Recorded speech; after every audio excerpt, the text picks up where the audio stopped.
Alô, Pedel? Fala, Conrado. Fala, Pedrão. Tudo bem? Tudo jóia. Beleza? Tá me ouvindo bem? Beleza? Tá me ouvindo bem?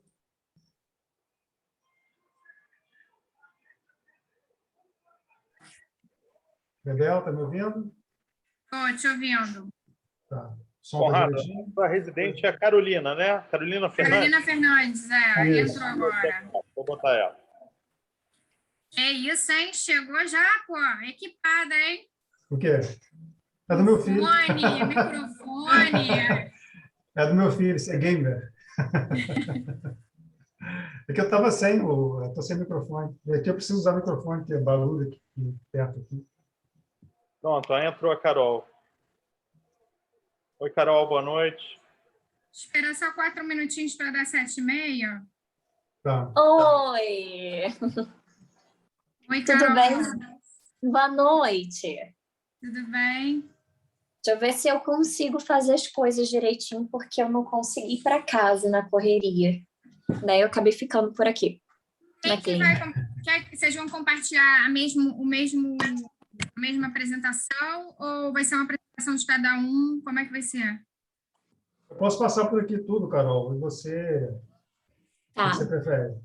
eu acho que é melhor passar por tudo aí, Conrado, porque eu tô com medo de não dar para fazer aquele passe, né, do a mais, né, de abrir Tá bom. separado, Eu tá? estou com a apresentação completa aqui, aí o que eu vou fazer? Eu vou fazer uma introdução, né, da história dos servidores rapidinho, aí eu passo para ela para apresentar o caso, depois eu dou uma discutida. Tá. Você está conseguindo quer compartilhar já a tela, Conrado? Pode ser.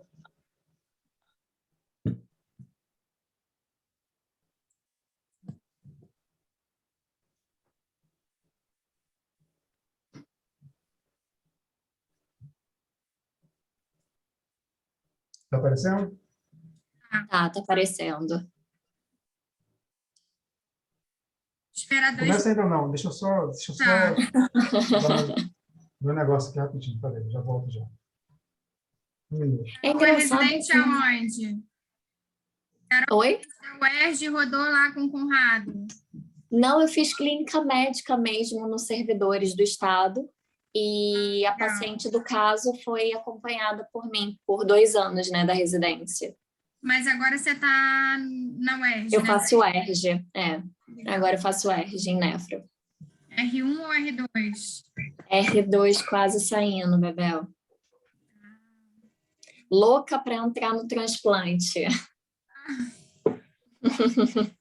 Então já é quase nefrologista, né? Já é praticamente nefrologista agora. Quase. Responsabilidade muito grande, né, para falar que já sou. Não, mas a UERJ é excelente. A maioria, eu fiz residência na UERJ, o Pedro também, enfim, só elogios. Você já vai sair preparada. Amém.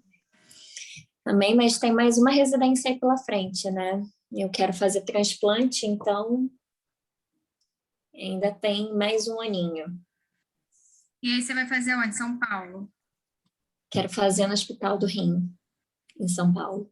Aí você vai ter um ano bem Puxado. vai sair de lá transplantando em qualquer lugar. Eu quero isso. Vai ser bom.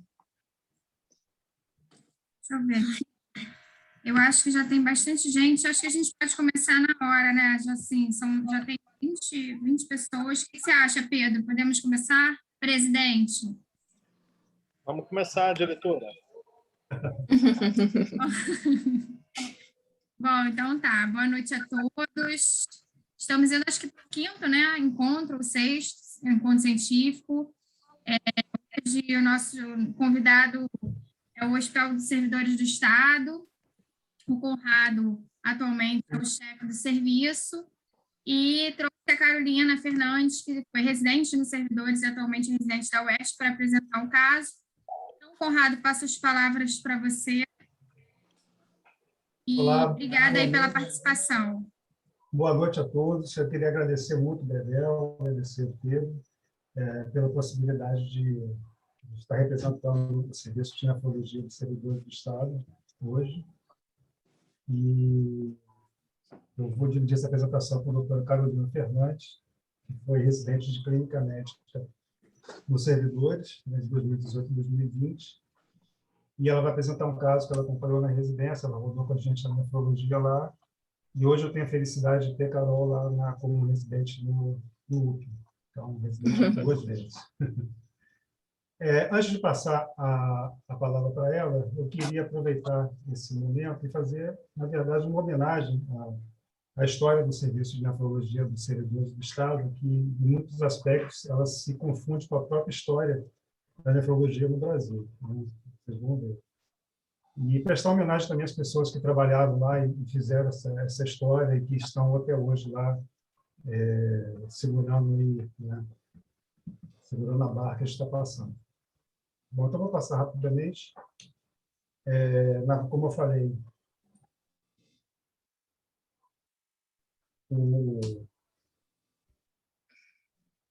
a história da nefrologia nos servidores, ela começa já na década de 50, junto com o embrião do nascimento da nefrologia, né? E a gente teve a felicidade lá de ter nos servidores o primeiro Hindkolf, né?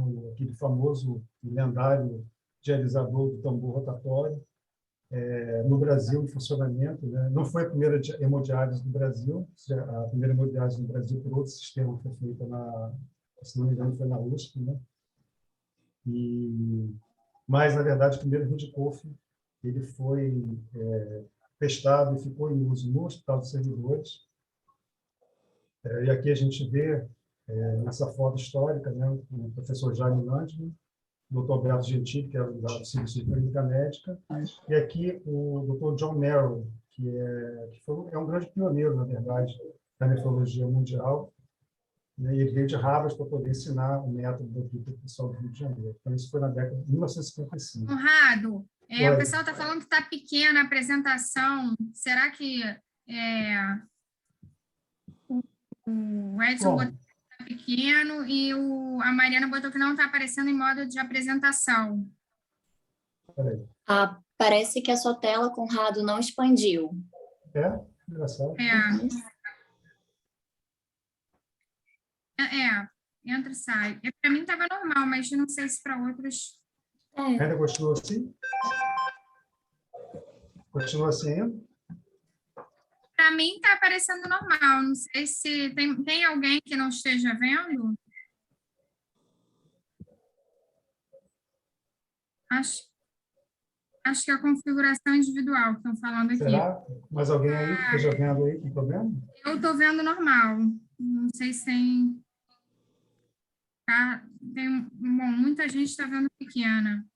É estranho, né? Pedro, você está vendo normal? Eu estou aqui, eu estou com abertura, assim, eu estou vendo normal. Fecha e abre, Conrado, por favor. Fecha e abre a tela. Compartilha e compartilha de novo.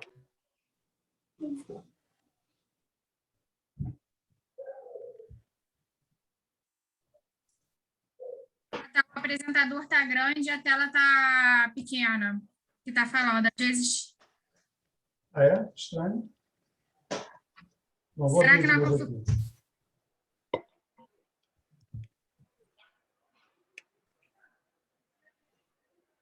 Agora sim. Agora está cheio, né? Eu estou vendo cheio.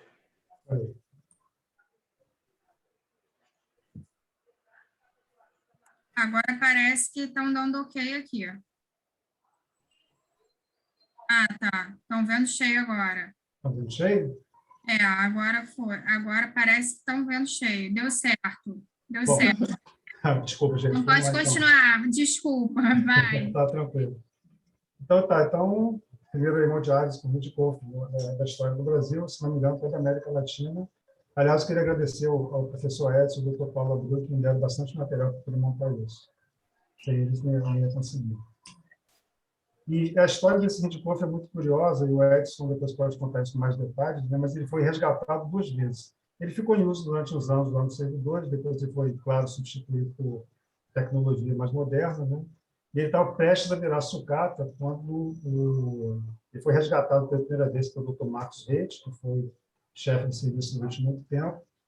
E depois o Edson, no trabalho de detetive, conseguiu localizar o Sindikov. E ele, então, hoje, ele está exposto na Academia Nacional de Medicina como uma relíquia da nefrologia brasileira. Ainda na década de 50 foi publicado esse trabalho, o primeiro trabalho, com 2 anos de experiência da utilização desse rim artificial lá no CR2, o Dr. Jaime Landman. Fez um diagrama aqui bem bonitinho, né? Isso 70 anos atrás, um diagrama parecido com o que a gente usa hoje, né? Só que aqui, ao invés de uma máquina de proporção, um rim de tambor rotatório. Interessante. Na década de 60, a história da nefrologia ela continua se consolidando nos servidores, né? A introdução da diálise peritoneal, a participação do serviço no primeiro Congresso Brasileiro de Nefrologia, e o ápice foi a realização do primeiro transplante renal no Brasil. Não sei se foi o primeiro da América Latina, mas no Brasil foi feito nos servidores. O Dr. Jaime Landman estava na equipe acompanhando, o Dr. Chavo foi o clínico que acompanhou esse paciente. Segundo o professor Landman, o paciente saiu urinando da sala. Ele jurava isso de pé junto, segundo o Edson.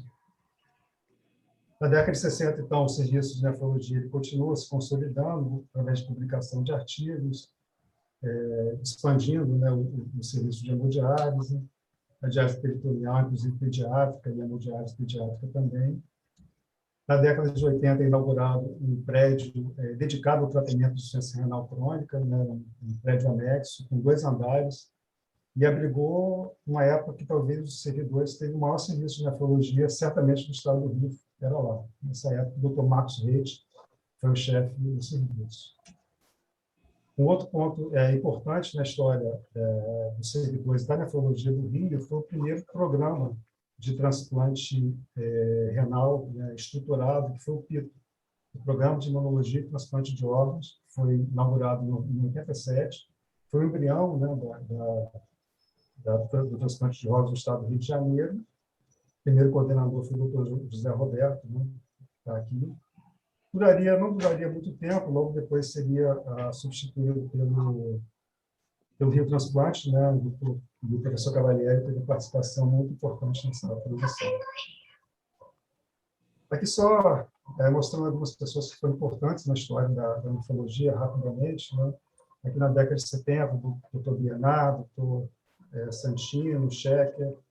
Aqui a doutora Alda, mãe do Pedro Túlio, né? O Dr. Paulo Abreu, que foi chefe de serviço durante muito tempo, o Dr. Marcelo. O Dr. Alda e o Marcelo, eles tocaram durante muito tempo o transplante, né, até o programa, infelizmente, ser interrompido. O Dr. Paulo Abreu, chefe de serviço durante muito tempo. O Dr. Daniel, Clarina, Marcos Sandro, Edson. O Edson fez o ambulatório de doador cadáver lá durante muito tempo, né? Ele fazia praticamente sozinho, né? Um trabalho hercúleo, mais de vários anos. Ele era do serviço de nefrologia de lá. Aqui o nosso querido Dr. Gerson, Dr. Francisco, Marcos Leite, Santino. E aqui fotos mais recentes, né? Dr. Eliana Dantas, Dr. Catão, grande nefrologista clínico, Maria Beatriz, doutora Tereza Cristina, Paulo Abreu, chefe de serviço durante muito tempo, doutora Márcia, doutor Carlos Eduardo Betelli, que foi também nosso último chefe antes de mim, doutor Anderval, nosso querido Jorge Arnaldo, que na verdade não é da nefrologia, ele é da terapia intensiva, né? Mas até hoje está na rotina da terapia intensiva, de se encontra lá de vez em quando. Doutor Paulo, aqui doutora Rojane, doutora Melena, nosso querido Jorge Reis, Ana Helena, doutora Tereza, enfim, todas as pessoas aí que participaram, do Daniel, a Tereza apresentando um trabalho no Congresso, o doutor Gerson apresentando um trabalho no Congresso. Enfim, isso aí é mais uma homenagem à doutora Patrícia Santiago, Flavinha, Joana, Cris. Mais uma homenagem às pessoas que fizeram parte, que agora estão fazendo parte, né, que estão aí, né, segurando toda a nossa dificuldade que a gente tem enfrentado nos últimos anos lá nos servidores. Então, esse é o nosso time atual de nefrologistas lá, Carolina, Helena, Bruno, Cristiane, Carlos Augusto, Denise, Gisela, Lucila, Suzana e Valéria. Esse é o nosso time. Quando eu entrei no CV2 em 2005, éramos mais, acho que uns 25 nefrologistas, mais ou menos. Hoje somos 11, 10, na verdade, porque a Nelinha, infelizmente, está de licença maternidade. A gente está tentando manter o serviço de pé com muita dificuldade. Acho que a Daniel sabe muito bem o que é a gente trabalhar no serviço público hoje em dia. Uma menção especial às nossas enfermeiras, nossa enfermeira-chefe atual é a Alessandra, que é nossa enfermeira da peritoneal durante muitos anos, Soninha, que vai estar com a gente lá. E só para fechar, o ícone do nosso grupo de WhatsApp é esse aí, né, que a doutora Meliana colocou carinhosamente quando o serviço quase fechou, uns 2 anos atrás. E a gente sempre se fala pelo WhatsApp, a gente ouve essa imagenzinha e sempre se lembra de que, na verdade, não podemos deixar nunca a pepeca cair no serviço, né? Crianças brincando de pepeca. Então, esse é o objetivo. E, apesar de todas as dificuldades, a gente mantém uma produção de pareceres, consultas ambulatoriais, sessões de hemodiálise, uma alta produtividade no nosso serviço. Bom, então é isso, uma apresentação, mais uma homenagem, né, ao próprio serviço, às pessoas que trabalharam nele. E agora eu vou passar a palavra para a doutora Carolina, para ela, então, apresentar o caso. Oi, boa noite. Dá para escutar bem, Conrado? Tá, estamos bem. Deixa eu fechar o microfone aqui. Boa noite, meu nome é Carolina Fernandes de Oliveira. Eu fui residente, né, por 2 anos de clínica médica lá nos Servidores do Estado. Atualmente sou residente de nefrologia no Pedro Ernesto. E eu pude acompanhar por 2 anos esse caso dessa paciente muito querida por mim, que eu vou apresentar para vocês aqui hoje. Então, Conrado, você passa para mim, por favor?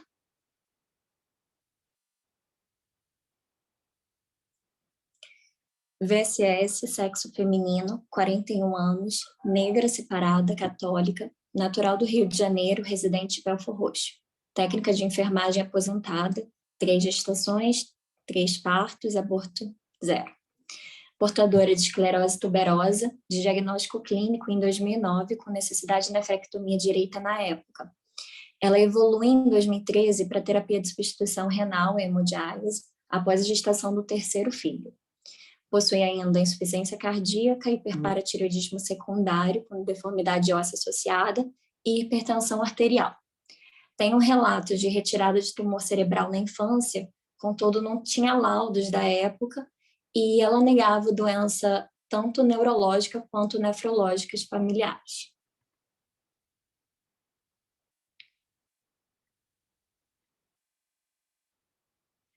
Ela procurou atendimento em um Hospital Federal Servidores do Estado em março de 2018, devido a uma massa de crescimento progressivo abdominal de início percebido há cerca de 6 meses. E internou, por conta disso, no setor de clínica médica, com acompanhamento em conjunto nefrológico na época, por quadro de dispneia, por limitação da expansibilidade torácica e investigação dessa massa abdominal. Negava febre, sangramento e relatava uma dor crônica abdominal incólica. O exame físico dela. Ela chegou para a gente em regular estado geral, lúcida, orientada, eupneica com necessidade de O2, não tolerando decúbito 0. Ela estava hipocorada, uma cruz, mas estava hidratada, febril, normotensa, eucárdica, saturando 96 com necessidade de O2, tinha um peso seco de 46 quilos e um peso interdialítico de 2 a 2,5, que para ela era muita coisa. Anúrica, e tinha um sopro mitral de 2 cruzes, um murmúrio reduzido em bases, com estertores crepitantes associados, e você, logo que olhava para ela, você via um abdômen globoso, era depressível, porém doloroso, a palpação profunda, e tinha uma massa endurecida e irregular palpável, tanto de início em região epigástrica, até a extensão suprapúbica, predominantemente à esquerda. Tinha um edema de uma cruz e tinha uma fístula em membro superior esquerdo. Então, o que aconteceu? A gente internou essa paciente e, por conta mesmo dela ter o diagnóstico clínico, mas não saber os acometimentos da doença dela, a gente começou a fazer toda a investigação de critérios diagnósticos para ela durante a internação, além da investigação dessa massa abdominal. Solicitamos um parecer da dermatologia para avaliação dessas lesões que estão aqui nas imagens, lesões dermatológicas que ela tinha, que eram bem impactantes, já olhando em relação à face dela, né? Então, ela tinha placa fibrosa cefálica, angiofibromas faciais, tinha essa placa de Sjögren, que é a deposição de tecido conjuntivo aqui na região lombosacra, e tinha fibromas unguiais, que mostra bem nessa imagem. Solicitou para ela um parecer odontológico, que ela tinha muita queixa de alterações na mastigação mesmo. E pelo parecer odontológico, a gente viu que ela tinha uma escavação de esmalte dentário típico mesmo da doença dela de base.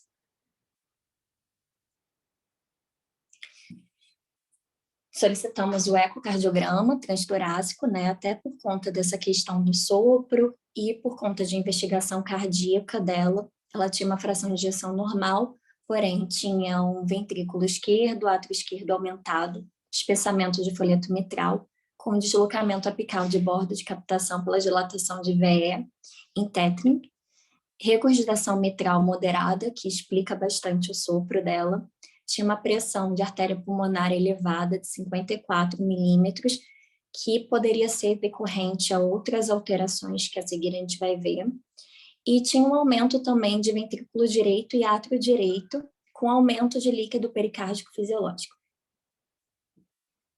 E aí a gente segue a investigação dela com os exames de imagem, que foram um dos exames mais importantes, né, a tomografia de tórax e, por fim, daqui a pouco, a tomografia de abdômen e pelve. Ela tinha na tomografia de tórax múltiplos cistos de tamanhos variados, com paredes finas, espaços pelos pulmões, alguns localizados subpleural, nos ápices, o maior medindo 1,5 por 1,4 centímetros em base posterior de lobo inferior direito. Isso é bem típico de linfangiomioma-matose, que é um quadro clássico de alteração pulmonar mesmo pela esclerose tuberosa. Tinha ainda heterogeneidade de parênquima pulmonar, notadamente em lobo inferior direito, podendo relacionar áreas de aprisionamento aéreo, opacidade nodular não calcificada, de até 0,8 centímetros esparsas pelo parênquima pulmonar bilateralmente, e opacidade cálcica justa cisural no segmento posterior de lobo superior direito, podendo ser uma sequela mesmo de tuberculose prévia. Ela tinha uma imagem nodular com densidade de pastimoles medindo 2,2 centímetros no diâmetro, de localização pré-traqueal junto ao polo inferior da tireoide, com aspecto pouco específico, podendo corresponder mesmo a essa hiperparatireoidismo dela secundário, e o coração com dimensões aumentadas em todo o diâmetro mesmo, que já foi visto ali no eco. Infelizmente, a gente não conseguiu as imagens dessa paciente, uma vez que o prontuário não é eletrônico e o CD veio a se perder nesse meio tempo. Eu deixei aqui imagens demonstrativas, tá? De outros artigos que eu consegui encontrar para a gente conseguir ver um pouquinho do que é essa linfangiomatose pulmonar. Então, esse é o padrão clássico dessa alteração pulmonar visualizada na imagem, com aprisionamento aéreo ali, que dá para ver muito bem. E aí a gente segue, então, para a tomografia dela, de abdômen e pelve, que era o mais importante, né, para a investigação dessa massa. E ela tinha um fígado de volume aumentado, contornos regulares, apresentando múltiplas imagens nodulares com densidade de gordura, algumas lobulares, esparsas pelo parênquima hepático, e a maior medindo cerca de 3,2 centímetros no lobo esquerdo, podendo ser justificado como hematoma hepático, que também é um quadro típico de alteração por conta da esclerose tuberosa. Ela tinha formações nodulares e podensas de maior densidade que as anteriores descritas, espaços pelo parênquima, medindo a maior 2,2 centímetros, localizado no segmento 4A e no segmento 8. E, além disso, tinha um rim direito não visualizado, né, por conta da nefrectomia prévia. E, por fim, mais importante, essa volumosa formação expansiva heterogênea de limites parcialmente definidos, com contraste na maior área e menor densidade, e calcificações de permeio, localizada no retroperitônio, notadamente à esquerda, onde tem efeito compressivo sobre as estruturas adjacentes e é indissociável das lojas renais e adrenais desse lado, se estendendo e ocupando a cavidade abdominal e pélvica, associada à densificação de gordura adjacente, promovendo abaulamento de parede abdominal. Isso tudo é chamado de angiomiolipoma, né? Renal, que eu vou colocar ali, mas é realmente algo bem importante, a olho nu mesmo você consegue visualizar essa massa, né, que ela tem. Aqui na direita, dá para ver num corte transversal o quanto há um comprometimento. Apesar de ser uma imagem também ilustrativa, a imagem da paciente em questão era muito semelhante a essa imagem da direita, com todo esse rechaço mesmo de órgãos feito pela expansão desse angiomiolipoma, né? E aqui embaixo, não sei se dá para ver muito bem, tem essa imagem hepática que mostra esses nódulos, isso daí é, a princípio, hematomas hepáticos, descritos também na tomografia dela, tá? Então, por conta mesmo dessa massa toda, a gente solicitou, nós da clínica médica, né, em acompanhamento com a nefrologia, solicitamos uma avaliação urológica do quadro de angiomiolipoma renal esquerdo, volumoso, e a urologia do Hospital Servidores do Estado optou por conduta cirúrgica, realizando nefrectomia esquerda. Foi retirada essa massa, uma massa importante, que as fotos são reais mesmo, da paciente em questão, e dá mesmo para visualizar, não sei se consegue ver ali o bisturi do lado, o quanto ela é grande, né? Ela é uma massa expressiva para uma paciente tão pequena, uma paciente de 46 quilos. E, então, foi feita a nefrectomia realizada, e essa massa em questão pesava 3,5 kg e media 38 centímetros por 22 centímetros de angiomiolipoma renal. Foi retirado no dia 4 de abril de 2018, não houve nenhuma intercorrência cirúrgica, houve uma boa evolução no pós-operatório, tanto imediato quanto posterior, e ela recebe alta hospitalar com retorno para a clínica de hemodiálise satélite, acompanhamento ambulatorial do quadro e posterior segmento da paratireoidectomia eletiva. Aqui está o laudo histopatológico desse angiomiolipoma, mostrando realmente que era um angiomiolipoma renal e, por fim, essa paciente depois retorna para outras internações, mas dessa internação ela saiu muito bem. Obrigada. Conrado?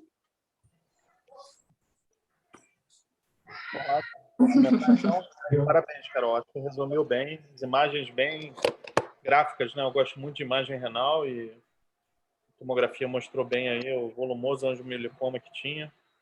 Manda ver aí, Conradão.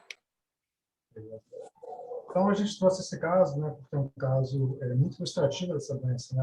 A paciente tinha muitas manifestações, a maioria das manifestações, a gente só investigou o sistema nervoso central dela.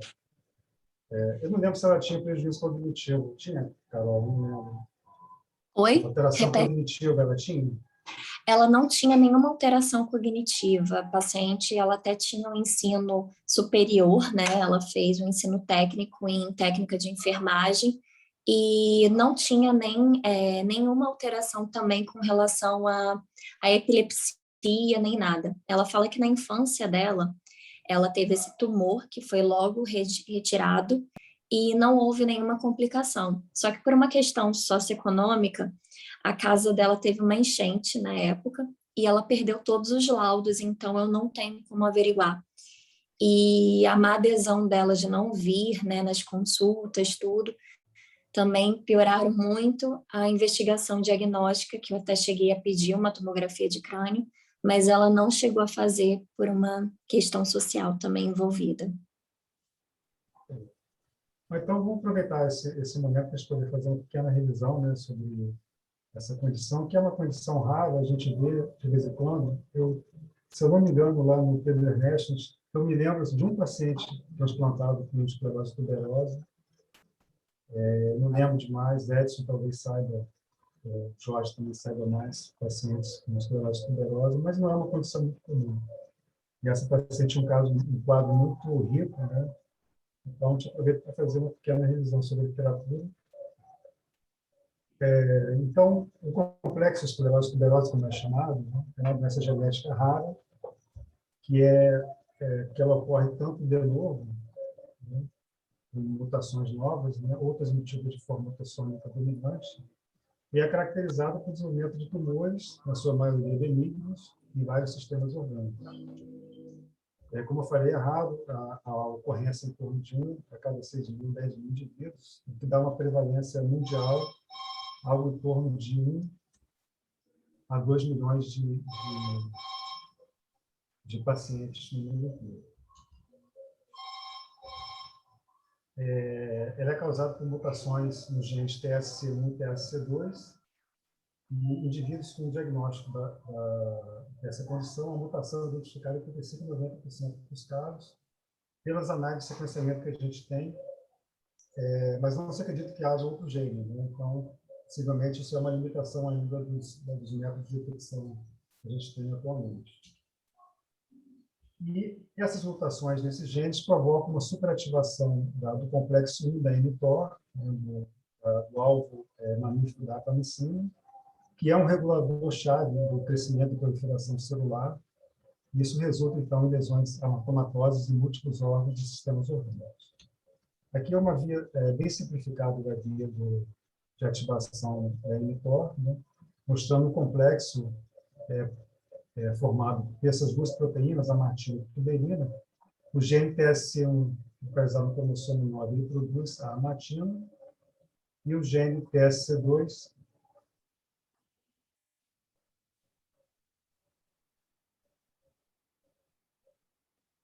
localizado no cromossomo 16, produz a tuberina. E esse complexo ele ativa uma proteína reguladora da via do mTOR, né, que regula negativamente a atividade da mTOR, isso em condições fisiológicas. Lembrando que o gene TSC1 ele é responsável por 10 a 20% dos casos, e o TSC2 por 70 a 90% dos casos. Esses aqui realmente são casos com manifestações mais graves e tendendo a ser mais esporádicos, e esses com uma presença familiar. Então, uma mutação em qualquer um desses dois genes provoca, então, um desacoplamento desse complexo. Consequentemente, você tem um prejuízo à regulação da via do mTOR, que se torna hiperativa e, consequentemente, todas as ações de proliferação celular são exacerbadas nesses pacientes, o que gera a produção difusa de tumores, né, em princípio benignos, mas que podem ter um comportamento bastante maligno ao longo da vida. E daí a gente vai mostrar depois a importância, né, dos agentes que bloqueiam a mTOR, né, os RAP-análogos, no tratamento dessas doenças. Uma coisa interessante é que o gene do PKD1 ele é localizado muito próximo do gene do TSC2, no cromossomo 16. Então, eventualmente, você pode ter deleções afetando os dois genes ao mesmo tempo. Por esse caso, você tem um fenótipo muito grave, né, que é um fenótipo PKD-ST, né, fenótipo composto, e normalmente a criança desenvolve logo no primeiro ano uma doença policística muito grave, muitas lesões renais. O diagnóstico clínico da condição, atualmente, ele é basicamente genético, se for possível, né, fazer o sequenciamento genético, mas você tem achados maiores e menores que, se presente, sugerem muito diagnóstico. 2 achados maiores ou um achado maior e 2 menores sugere bastante o diagnóstico. Então, aqui são os achados maiores, né? Então, você tem as lesões dermatológicas, os antifibromas, as placas cefálicas fibrosas, as fibromas ureais, as placas de Sjögren. Nossa paciente tinha todas essas manifestações.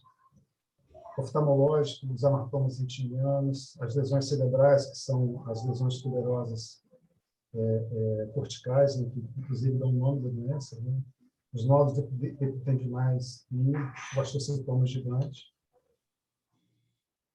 Os rabdomiomas cardíacos, que são muito prevalentes na infância. A linfoangiomatose, que é um achado quase que exclusivo de mulheres, né? Então, se acha que tem um efeito importante do estrogênio, né, na gênese dele, os angiolinfomas e os achados menores, que são alterações, por exemplo, do esmalte dentário, que a nossa paciente tinha, né, e outras lesões. 2 maiores ou um maior e 2 menores sugerem muito o diagnóstico. E aqui a prevalência das lesões ao longo da vida, você tem 90% dos pacientes que têm alguma lesão cutânea, isso acontece em todas as idades. As lesões renais ocorrem em 80%. As lesões renais já ocorrem mais ao longo da vida, né? Ela vai crescendo em prevalência. E gera muita mortalidade por hemorragia, cisto, perda de função renal. Os sintomas neurológicos são muito prevalentes, né? E causam também morbidade e mortalidade. A epilepsia ela está presente em 80% a 90% dos pacientes, autismo, e um grande espectro de manifestações neuropsiquiátricas, né, nesse grupo de pacientes. E aqui você tem a prevalência de outras lesões também. Observa que algumas manifestações estão presentes desde o nascimento, né, às vezes até antes do nascimento, como, por exemplo, os rabdomiomas cardíacos, né, são muito precoces, e as doenças cerebrais, né, neurológicas. Agora, o acometimento renal, né, que é essa linha azul, você vê que ela vai aumentando de prevalência ao longo da vida, atingindo maior incidência já na vida adulta. E uma coisa curiosa, um levantamento de um estudo multicêntrico, com mais de 2.000 pacientes em vários países do mundo, mostrando que o nefrologista, na verdade, acompanha um grupo muito pequeno desses pacientes, né? A maioria dos pacientes, principalmente pela idade mais jovem, são acompanhados por neuropediatras ou neurologistas. É só uma curiosidade. Do ponto de vista de manifestações renais, né, são entre as maiores causas de morbidade. Historicamente, são causas importantes de mortalidade nos adultos com o complexo de esclerose tuberosa. O angiolinfoma, então, é a lesão mais prevalente, né? Em algumas séries chega a 80% dos casos. Doença cística renal também é uma prevalência alta. E uma prevalência maior de doença renal crônica também nessa população.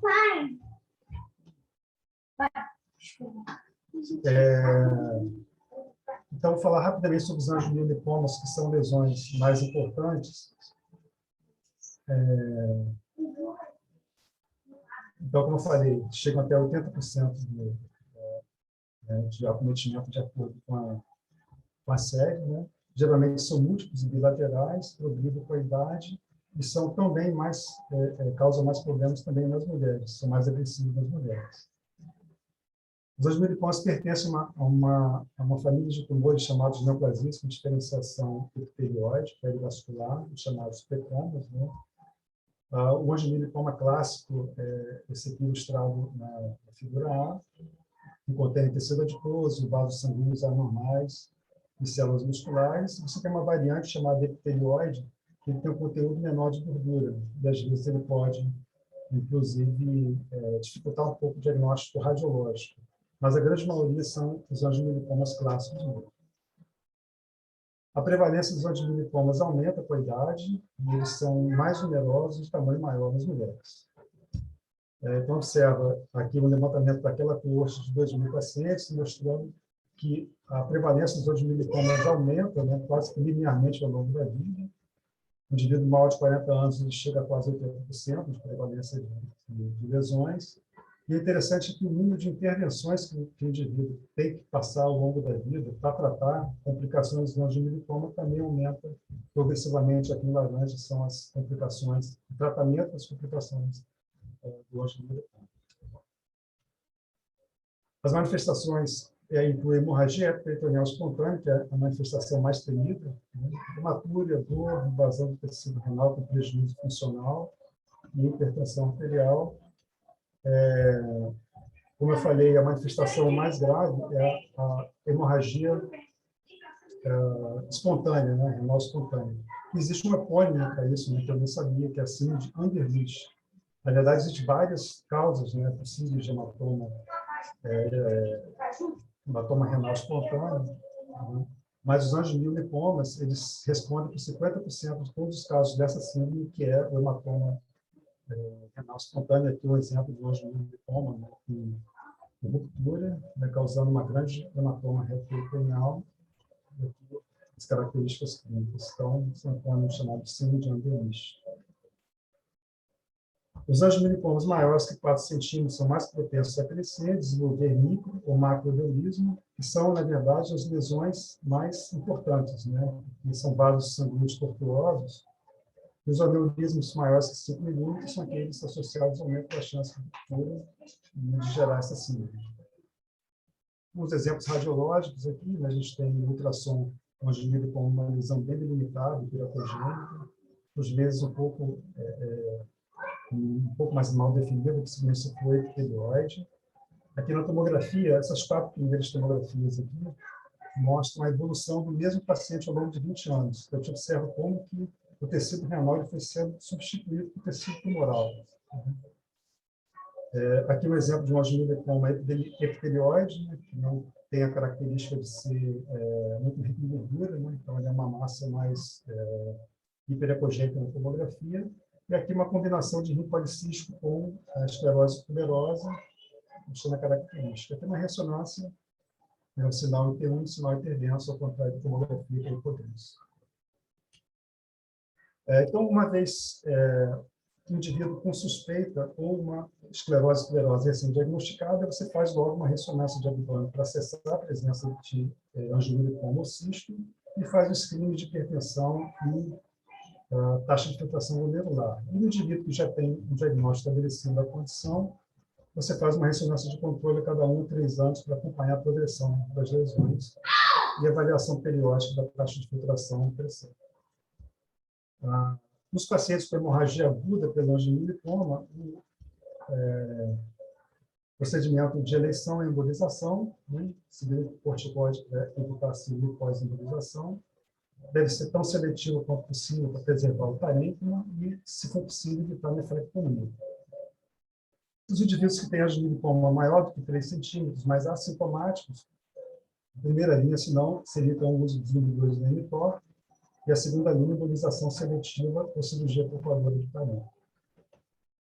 Aqui é uma sugestão da Sociedade de Urologia do Japão, né, para manejo desses casos, né? Quando você tem, então, um angiomilipoma diagnosticado, a conduta diferencia se ele é associado ou não ao complexo da esclerose tuberosa, ou se é esporádico, né? Ou se é assintomático ou não. Nos casos de angiomilipoma sintomático, né, claro, você precisa fazer o tratamento cirúrgico imediato, e a embolização seria, então, a primeira escolha, mas em certos casos você tem que fazer o tratamento cirúrgico ou ablativo. E nos pacientes com síndrome de complexo da tuberosa, o uso dos inibidores da mTOR. Nos pacientes assintomáticos com angiomilipoma associado ao complexo, depende do tamanho do tumor. Tumores com menos de 3 centímetros, você só observa os maiores que 3 centímetros assintomáticos, está indicado o uso dos inibidores da mTOR, e, eventualmente, dependendo do tamanho dos aneurismas, embolização profilática. Aqui é uma série que mostrou a evolução da embolização arterial profilática seletiva, né, dos angiomilipomas. Foram 50 pacientes, 15 com angiomilipoma esporádico e 35 associado ao complexo esclerose tuberosa. Eles conseguiram uma redução volumétrica das lesões na ordem de 70% a 60%, respectivamente. O problema é que ele cresce de novo. Então, em um terço dos casos, por exemplo, dos pacientes associados à esclerose tuberosa, houve um novo aumento dos angiomielipomas depois do procedimento.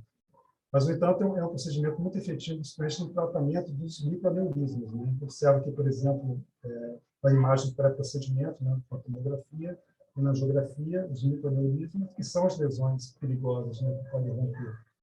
E aqui no controle pós-procedimento, mostrando a ablação dos microaneurismas e aqui a redução volumétrica do tumor. Você observa que é um procedimento eficaz no tratamento dos microaneurismas. Mas o grande protagonista dessa história, que mudou, né, a história natural de muitos pacientes, foi a primeira descoberta da via e depois o tratamento com bloqueador das vias, né, que são os rapanálogos, né. Os primeiros trabalhos publicados, retrospectivos, utilizaram a psilonimus, rapamicina, né. Mas os grandes trabalhos randomizados, grupo cego, que chegaram à fase 3, patrocinado pela indústria, utilizaram o everolimus, tanto que o everolimus é que foi liberado, né, pelas agências reguladoras para tratamento específico de pacientes com esclerose tuberosa. Então, esse é o trabalho TEXT2, né? Foram 118 pacientes, 113 com complexo esclerose tuberosa e 5 com linfangioma. Foram randomizados 2:1 para everolimus placebo, acompanhando por 38 semanas. E nesse espaço curto de tempo, você teve uma redução de 50% do tamanho do tumor e 42% dos pacientes perceberam everolimus e nenhum dos pacientes perceberam placebo. A progressão dos angiomielipomas foi mais comum no placebo, 21% vezes 4%. Houve uma melhora no tratamento das lesões cutâneas também. Vários trabalhos mostraram, o primeiro trabalho, na verdade, EXIST-1, ele viu principalmente os astrocytomas, né? E também houve redução importante no tamanho dos astrocytomas. Os eventos adversos são as úlceras orais, na acne, e os efeitos sérios não foram diferentes do placebo, e alguns trabalhos de retenção, né, de pacientes usando o everolimus mostram que a tolerância é muito boa a longo prazo. Se você parar a droga, os tumores voltam a crescer. Então, o tratamento realmente para a vida toda desses pacientes. Existem vários trabalhos na literatura, não vou citar tudo aqui, mas todos mostrando uma resposta positiva no uso dessas drogas no tratamento desses pacientes. Falar rapidamente sobre doença renal crônica e transplante, estou quase acabando, né? A incidência de doença renal crônica nessa população de esclerose tuberosa é muito variável, mas pode chegar até 20%. A substituição do tecido renal pelo crescimento exponencial dos angiomielipomas, né, e além dos procedimentos intervencionistas com redução da massa funcional, seria uma causa inicial de doença renal crônica, né? Essa é uma série holandesa que acompanhou 340 pacientes, mais ou menos isso. Eles viram que procedimentos eletivos ou não eletivos de embolização estão associados com o aumento da prevalência, né, da razão de chance de diminuição da função renal ao longo do tempo, né, de quase 3 vezes, assim como surgimento de hipertensão, anemia e também de mortalidade, mostrando que as intervenções repetidas são deletérias, né, à função renal.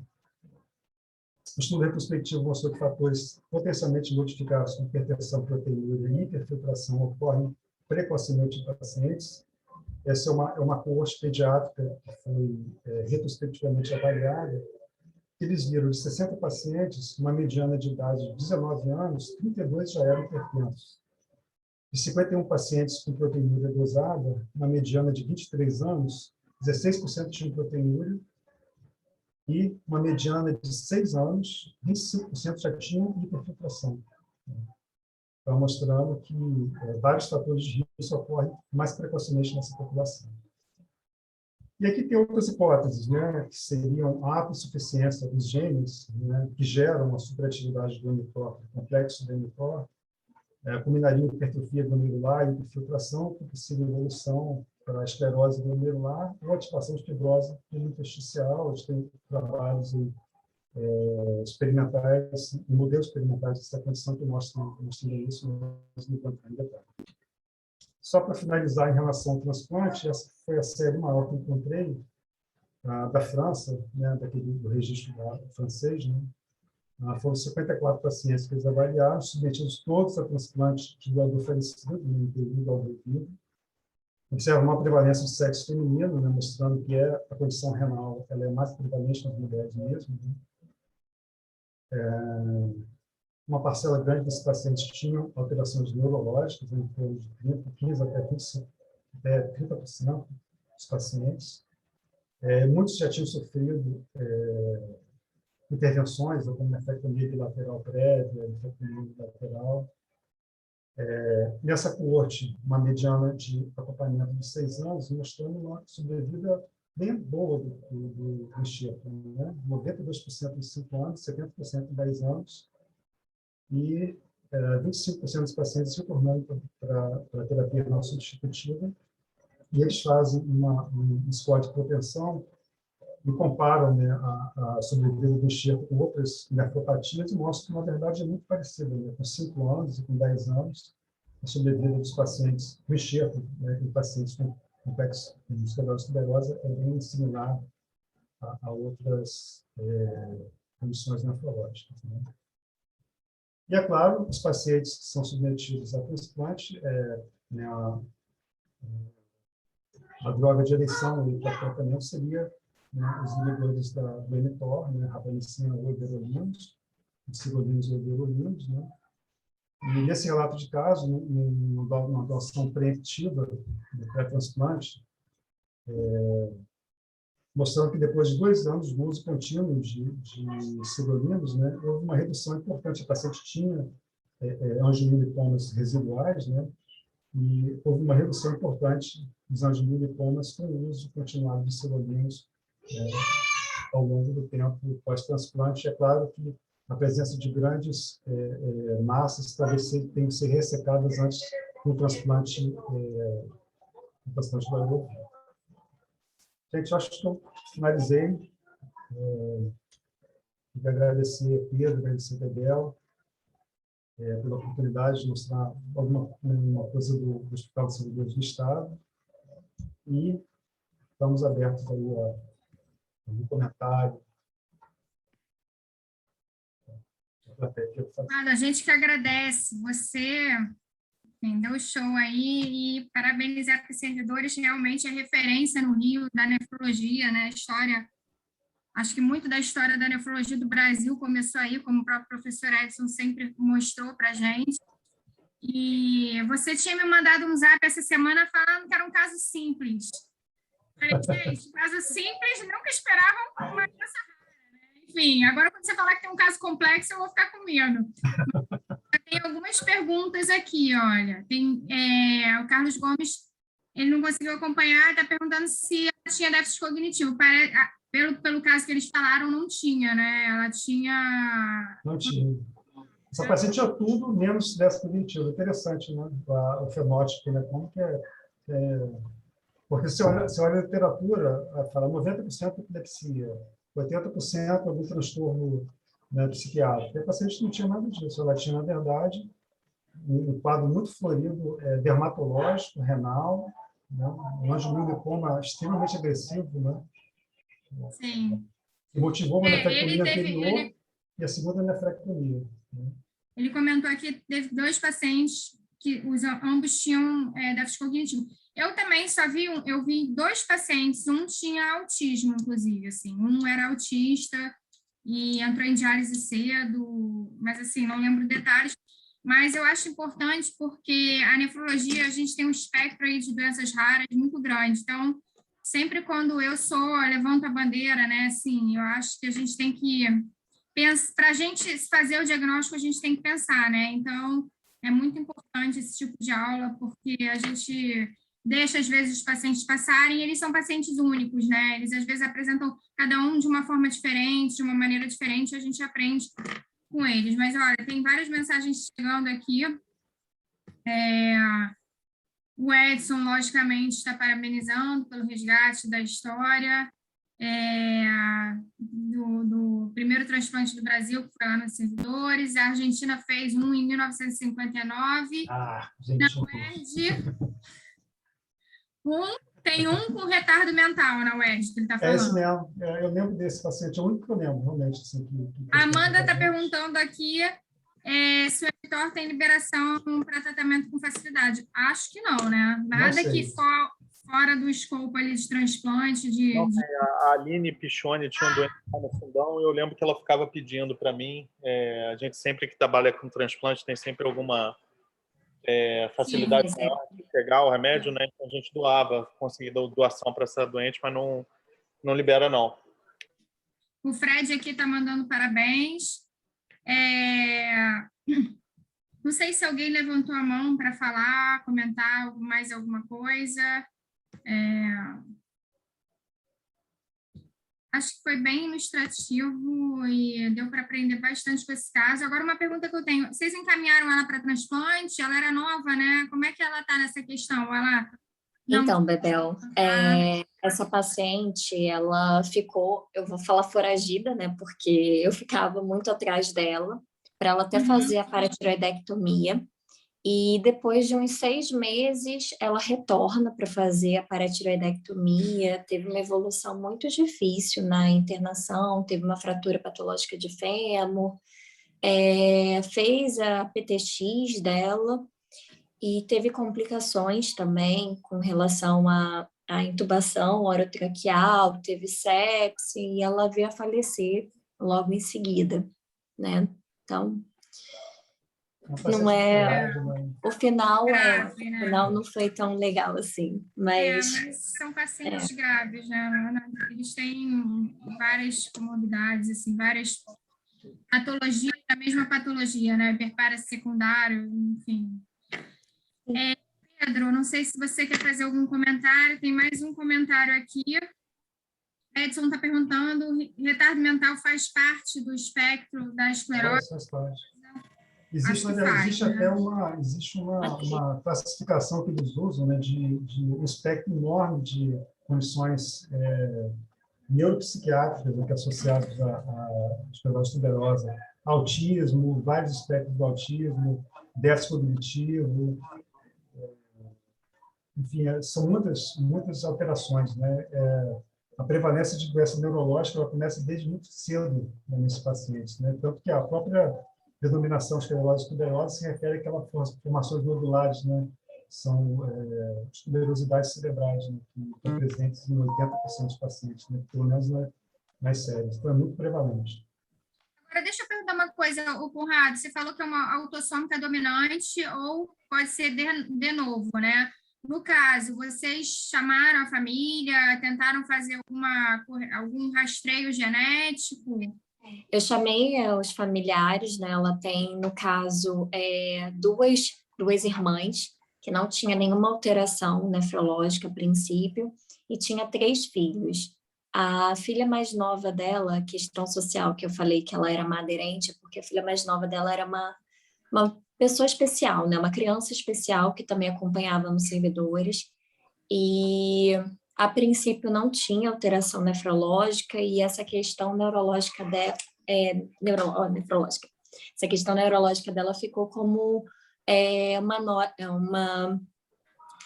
uma alteração no parto mesmo, e o pessoal lá dos servidores do Estado, a pediatria, está acompanhando ainda, continua acompanhando ela. E os outros 2 filhos também não tinha nenhuma alteração. Eu estava para conseguir o teste genético para eles, mas infelizmente o paciente veio a falecer, a gente perdeu o segmento, eu concluí a residência e isso não seguiu adiante. É importante, sempre a gente, nessas doenças genéticas, a gente ter esse acompanhamento familiar, né? O Carlos Gomes aqui colocou que dificilmente esses pacientes sobrevivem após 40, 45 anos, esclerose tuberosa, volume pulmonal são autossômicos dominantes e muito grave. Enfim, acho que, não sei se não tem ninguém de mãozinha levantada. Pedro, tem paciente com esclerose tuberosa transplantado? Pedro, você... Não tenho não, Conrado. Eu queria falar de uma outra situação, de onde o meu lipoma é esporádico, numa paciente que eu acompanho, que tem SAF junto, E aí ela tinha até um tumor que não era grande, ela tinha, acho que era menor que 3 centímetros, mas sangrava, vivia sangrando por causa da anticoagulação.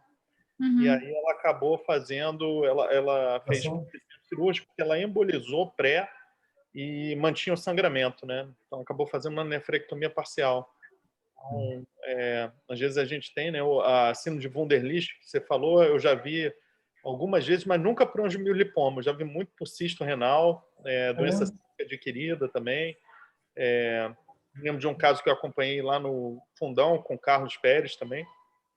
Mas embora seja o que tenha descrito aí como mais frequente, às vezes que eu vi com doença cística, não com angiomilipoma. Eu vi o caso de um angiolipoma esporádico também, não relacionado a Mas acho que esclerose tuberosa. é importante a gente Cultura espontânea. participar desses diagnósticos do condução de doença cística, né? Recebe muito no consultório, né? E eu acho que isso é uma coisa que a gente tem que se atualizar sempre. Sim, muito bom. Queria mais uma vez agradecer aí o Conrado, a Carol. Já estou te chamando de Carol. E O Edson está com a mão levantada aqui. tem alguém? O Edson está com a mão levantada? Dá para ver aí, ô Pedro? Você consegue?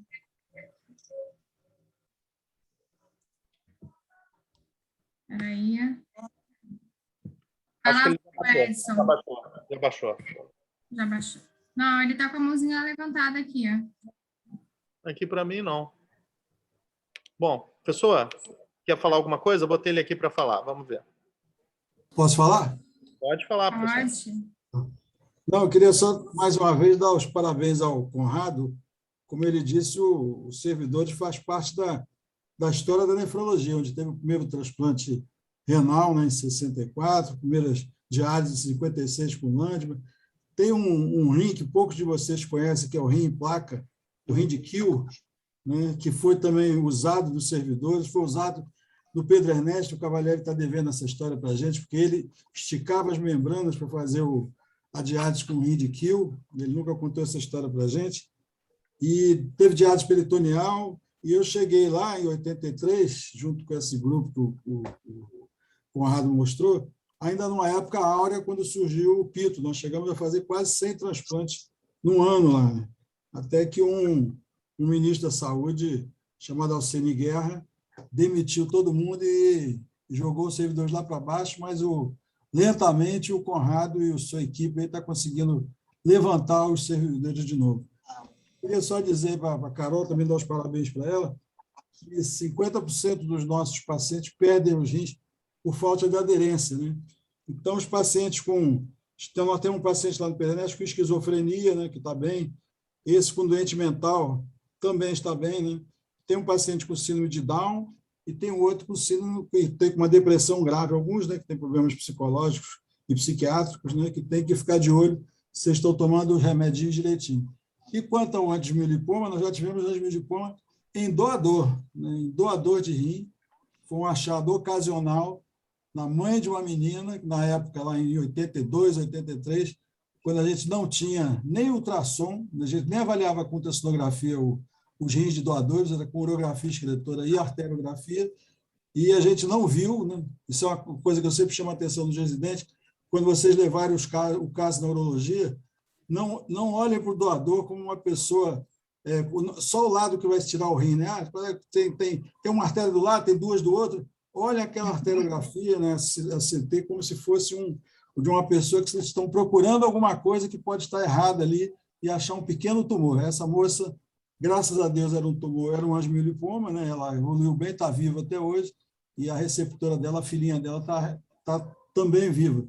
Mas foi um sufoco muito grande, né, quando eles acharam um tumor no rim da doadora na hora da cirurgia. Imagine o nosso estresse, né? Não foi mole essa história.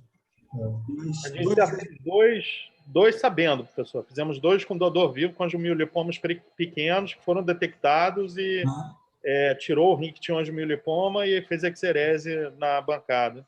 Bacana. Essa não E sabia. também, Pedro? Também, inclusive, o receptor é médico. Bacana. Legal. É isso. Tá bom. Parabéns, Parabéns, tá? Valeu. Obrigado, Edson. Professor, Obrigado pelo obrigada material que você me sempre deu. pela sua participação. Prazer. Bom, para terminar, Super audiência, né, Pedro? Parabéns a você aí pela organização. E a gente está mantendo aí sempre acima de sim. 35, 40 pessoas. A próxima sessão, nós teremos sessão dia 9 de novembro, e é uma sessão muito especial, porque é uma sessão voltada para a nefropediatria, mas eu peço que todos os adultos participem, porque eu acho que é sempre um aprendizado. Nós teremos a Thaís e o Zé Guilherme aí representando de novo a UERJ, né? Só que agora com a nefropediatria. Nós teremos também sessões da nefropediatria de Buncés, depois de servidores. E ano que vem nós estamos já preparando a nossa grade com a participação de todos os serviços do Rio, do interior do estado, da região serrana. Já falei com várias pessoas de vários outros municípios aí, todos estão empolgados para participar, então estou muito feliz. Agradeço aí mais uma vez a vocês. Obrigado, Carol. Valeu. Obrigada, Parabéns. Conrado. Obrigada, pessoal. E ano que vem nós teremos um evento especial da Sonerj que em breve nós divulgaremos. Pedro, passo para você finalizar aí, ó. Obrigada, gente. Valeu, gente. Um abraço.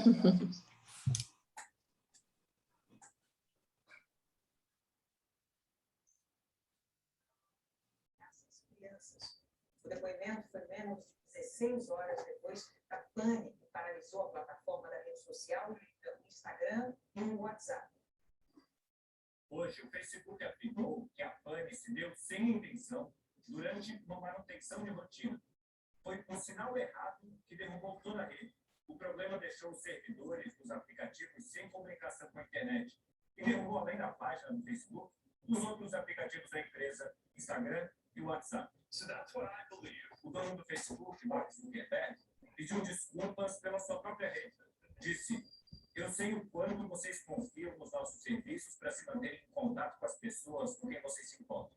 No Brasil, a queda do WhatsApp teve impacto direto no setor de serviços. Os produtos da empresa americana já fazem parte da infraestrutura nacional. Aqui nos Estados Unidos, o WhatsApp é muito pouco usado. As pessoas se comunicam mais por mensagem do celular mesmo, que aqui geralmente é de graça. A grande preocupação por aqui agora são os impactos dos produtos do Facebook na saúde mental da população. Um dia depois da pane, que deixou muita gente ansiosa, uma ex-funcionária do Facebook disse no Congresso que todas as ações da empresa giram em torno de viciar o usuário. Quando trabalhava como gerente de produtos, Frances Haugen coletou documentos da empresa. Hoje ela disse: "Eles querem que você acredite que tem que escolher entre ter uma rede social cheia de conteúdo polarizador ou a liberdade de expressão. Os produtos do Facebook prejudicam as crianças, alimentam a divisão e enfraquecem nossa democracia." O senador democrata Richard Blumenthal disse que o Facebook e o Instagram exploram adolescentes usando algoritmos poderosos para ampliar suas inseguranças, em que os danos à autoestima perseguirão uma geração inteira. A ex-funcionária comparou o Facebook à indústria tabagista e do automóvel antes das restrições ao cigarro e da exigência do cinto de segurança. E afirmou que as redes sociais podem ficar melhores se o bem-estar for levado em consideração além do lucro. Para isso, ela pede que o governo regule as plataformas. Ela disse: "Dá para resolver os problemas. Uma rede social mais segura, livre e divertida é possível." More enjoyable social media is possible. Ela apareceu pela primeira vez num importante programa de TV americano agora no domingo à noite. Ontem, segunda-feira, na abertura da Bolsa de Valores, as ações do Facebook despencaram e depois da pane fecharam em queda de quase 5%. Mas hoje voltaram a subir silenciosamente, como se nada estivesse acontecendo.